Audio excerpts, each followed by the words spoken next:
held up as an example of peace and discipline and all these things. So they've offended them in that way, and also offended them by saying, we think you're like this. And I think that's what bothered people the most, is they don't want to be misrepresented.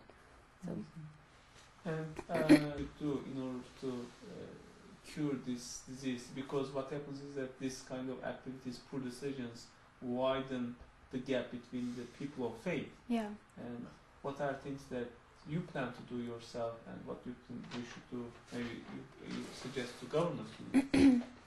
I think even these poor decisions, like this cartoon that's disrespectful, can be used as a point of dialogue. It can be used as a point of saying, oh, I saw the cartoon, did you see that? And I could, even to say something like, that was really disrespectful, and they're not like that. I think, so just, I don't know how much power I have to change what the news media does, or how the government talks about Muslims, but I know that I can tell everybody I know what I know, and that is that they're not like that, that there's a small majority of people that get a lot of attention. So I hope that it can happen that people who are doing good things, like Fethullah Gulen, that rather than having another TV special about Al-Qaeda or Osama bin Laden, that we could have a TV special about Fethullah Gulen, or about the schools in Turkey, or about Muslims who are doing so many positive things around the world. So, but what I'm doing right now is just telling people what I know and sharing with them, but not in a way like, you should know what's really going on and you should know that they're not like that, but just sharing how blessed I feel to have the opportunity to, have my horizons expanded. I see. And nominated for Nobel Peace Prize. What do you think about it? I think that would be wonderful, because I think that would be a really great, to go back with what the other question, a great opportunity to provide some positive exposure to to him, to teachings of Islam, to more mainstream ideas. And so that would be great for people to say, oh, there's a Muslim person nominated for a Peace Prize. He must have done something peaceful and good. And so I think that would be wonderful, and I think he deserves it.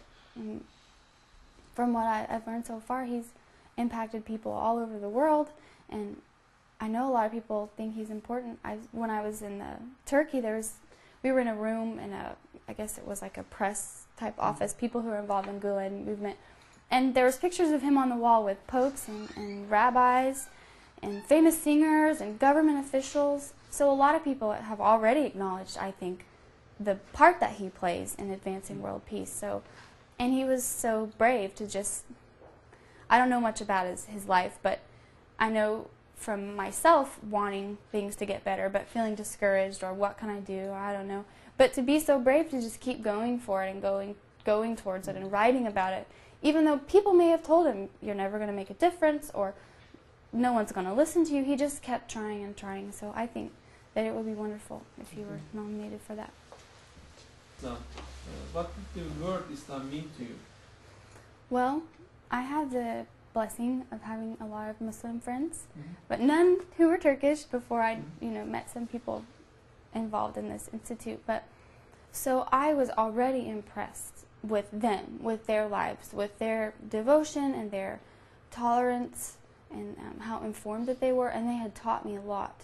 So I was looking forward to learning more, and I assumed these people were telling me they'll treat you wonderful, they'll and I have a Muslim friend here who told me that a lot of Muslim families really feel like guests are a gift from God, so you just treat them like that, and I felt the whole time like I was getting all these gifts and blessings, like, how can I be a blessing? I'm just coming and you're giving to me and giving to me. So I was really excited to go, so excited to go. I mean, I was just like crying, when I found out I would go. So my impressions of Islam completely changed after I met people who are Muslims.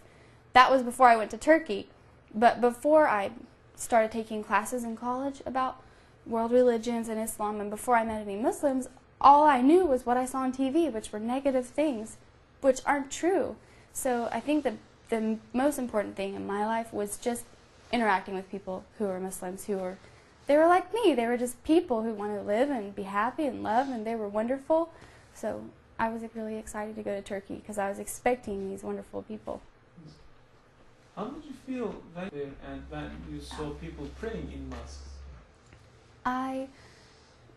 That's hard to describe.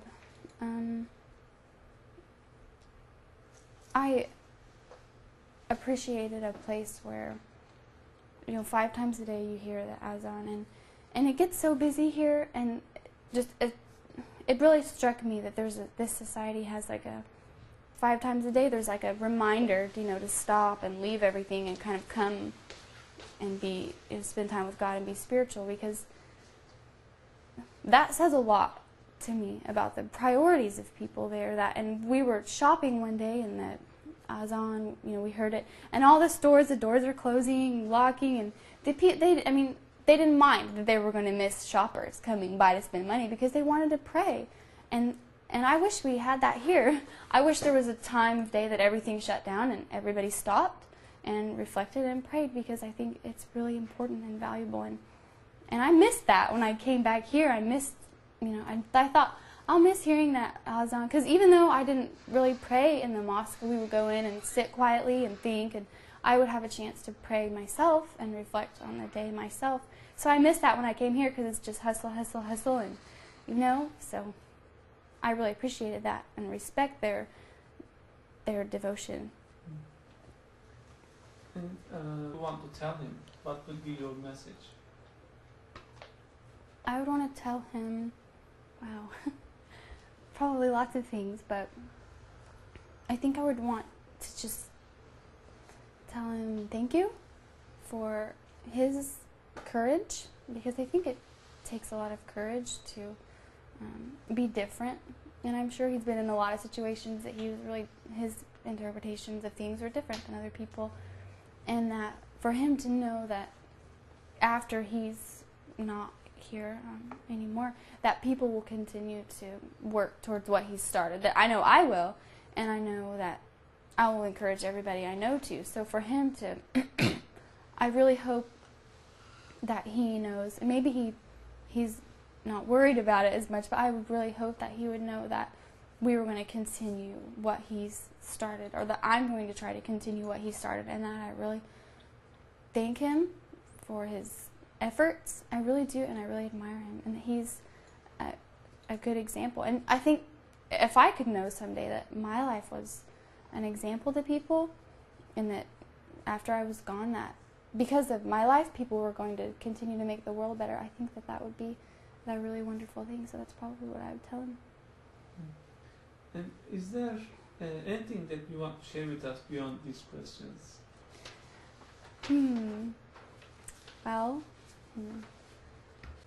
like I was saying earlier about the generosity of the people, I just think I can't emphasize that enough, how much that has impacted me. And I think I'm still kind of sorting through everything, because we saw so many beautiful things and we met so many beautiful people, and I was changed so much. So I'm still kind of writing in my journal and thinking through those things. But I think the main thing that I came home from Turkey, like the impact that I had, it had on me, was just this generosity without expecting anything back, because that's kind of a new concept to me.